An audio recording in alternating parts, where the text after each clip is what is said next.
Hello, Giants fans. Welcome to Giants Baseball 101. I'm Gabe Vaughn, your host. The Giants lost to the Nationals 5-3 today, so the least we can say is that this series started badly. The Nationals are a team that's not even close to being in contention. Their record is 39-58. And the Giants, we reasonably could have expected them to sweep all three games of this series, but definitely this loss here does not look good. And this really comes after the Giants were just on a roll. They swept the Pirates over the weekend in 3 games, then beat the Reds in the first 2 games of their series there. And now the Giants are on a 3-game losing streak, and they're going to have to right the ship. But the Nationals beating them, it's just something that I was totally unprepared for, and now I just can't make it out why they lost to such a bad team. Alex Wood pitched today and he allowed 5 runs, so just another bad start from Alex Wood. It really, there was some hope for a while that he would get it together, but things just don't appear to be going right for him. It does seem that the Giants are trying to deploy their starting pitchers now as much as traditional starters as possible, and that's certainly the case with Ross Stripling. But Alex Wood, he wasn't an opener today, neither did he pitch behind an opener, but they just used him as a traditional starting pitcher. I think that the Giants are just trying to work with a full rotation as much as possible, and part of that might be to give the bullpen some rest, but Wood was not good today. Ryan Walker relieved him and pitched 3 innings, and Walker, I think we saw him pitch a long relief outing like this at least once before. He's really mainly used, sometimes he'll go 2, but he is mainly used as a typical length reliever, but occasionally the Giants do apparently count on him to go some kind of distance, and that was the case today. But I think there has been at least one other time where he went 3 innings. If I remember right, it was Walker, but he pitched in a longer relief role today. So that will probably mean about 2 days of rest will be necessary for him before he can come to the mound again. J.D. Davis hit a solo home run for the Giants, and then Jock Peterson hit a 2-run shot later on in the game. So we saw some power from the Giants today, and that is what I would consider to be their number 1 tool of the season, but it just wasn't enough to cut the deficit against the Nationals. So a really bad game 1 for the Giants, and let's see so Logan Webb pitched on Monday, so that should make him available tomorrow. So I didn't check whether that's been announced yet, but unless the Giants decide that they again want to give him extra rest between starts, unless they feel that way, there's no reason to think that he won't be pitching tomorrow. And the Giants, they definitely need to come back and take the final 2 games of this series, because it's that the Nationals are a team to beat, and while they definitely will need to be able to beat the top teams if they want to have a chance in this division race, but I'm just emphasizing right now they have to take advantage of this opportunity that they have against a low record team.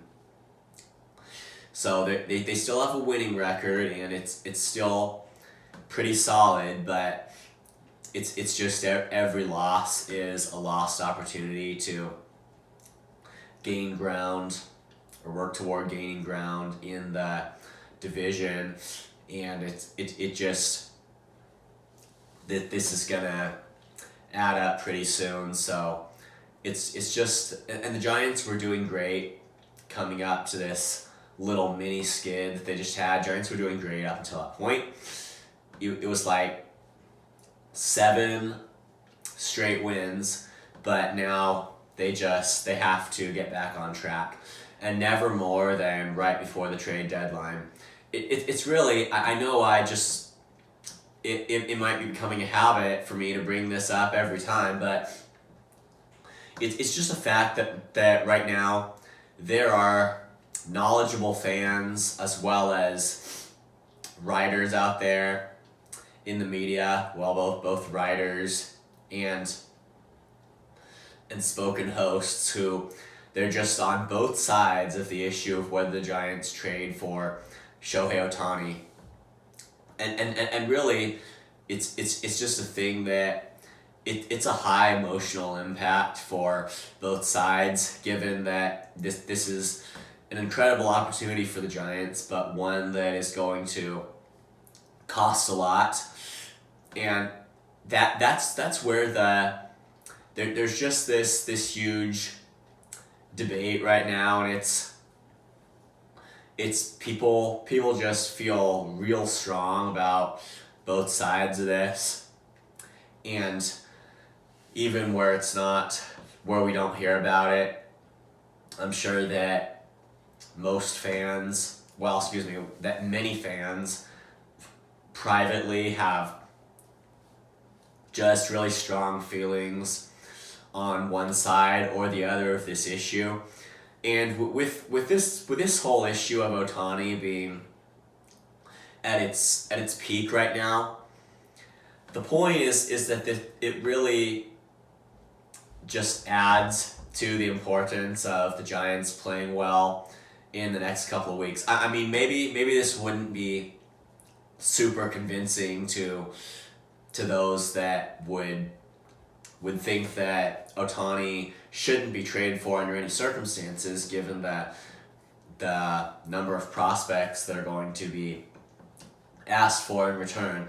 And I totally understand that viewpoint, and there maybe there's still going to be a sense of urgency because virtually everybody is wanting the Giants to contend this year and believes the Giants have a chance to contend. Virtually everybody, I would think, feels like that, but I think the sense of there's a particular sense of urgency, and you'd really be feeling this if you want the Giants to go all in for it and get Ohtani. Even if, honestly, it's really not even an issue about whether you jump in for him, whether or not you jump for him, even if the Giants did not do so well from now until the trade deadline, but it's about what the front office would do. I mean, last year, I take that as a particular example because I wanted the Giants to trade for Juan Soto even after their losing skid, seeing that they were very much still in contention for a wild card spot. I wanted them to trade for Soto, but it had a negative impact on the front office, and whether that in fact was right or wrong, they didn't trade for him. And that's kind of the key here. Now, it is worth noting that the Giants, a skid on the part of the Giants, it would have to be pretty bad in order to make the front office think that contention wasn't an option for them. However, if you're talking about trading for Shohei Ohtani, I believe that is going to, if trading for anyone would require some kind of motivation, I think that I think that's pretty much already been accomplished due to the fact that the Giants just surprised everybody and came out of nowhere to get into this fight. However, a trade for Ohtani, there has to be a real extreme motivation there, which is why I consider this just to be a a real important time for them to win games, and it is likely, I think, that they're going to have to win series after series for the next few leading up to the trade deadline if the front office is going to make a splurge for Ohtani. And I'm not saying this because I'm not convinced that they should do it either way. I'm saying what I realistically understand about what will happen. It's just that the next week and a half is probably no joke as far as the impact it's going to have. So that's where the Giants stand. They have to come back and win this series, and they have to get hot again. They were doing really well a few days ago, and they have to get back on that track. Thank you for watching. This has been Giants Baseball 101. Please subscribe if you haven't. Also, please leave your questions and comments. You know where to do it. I'll see you next time on Giants Baseball 101.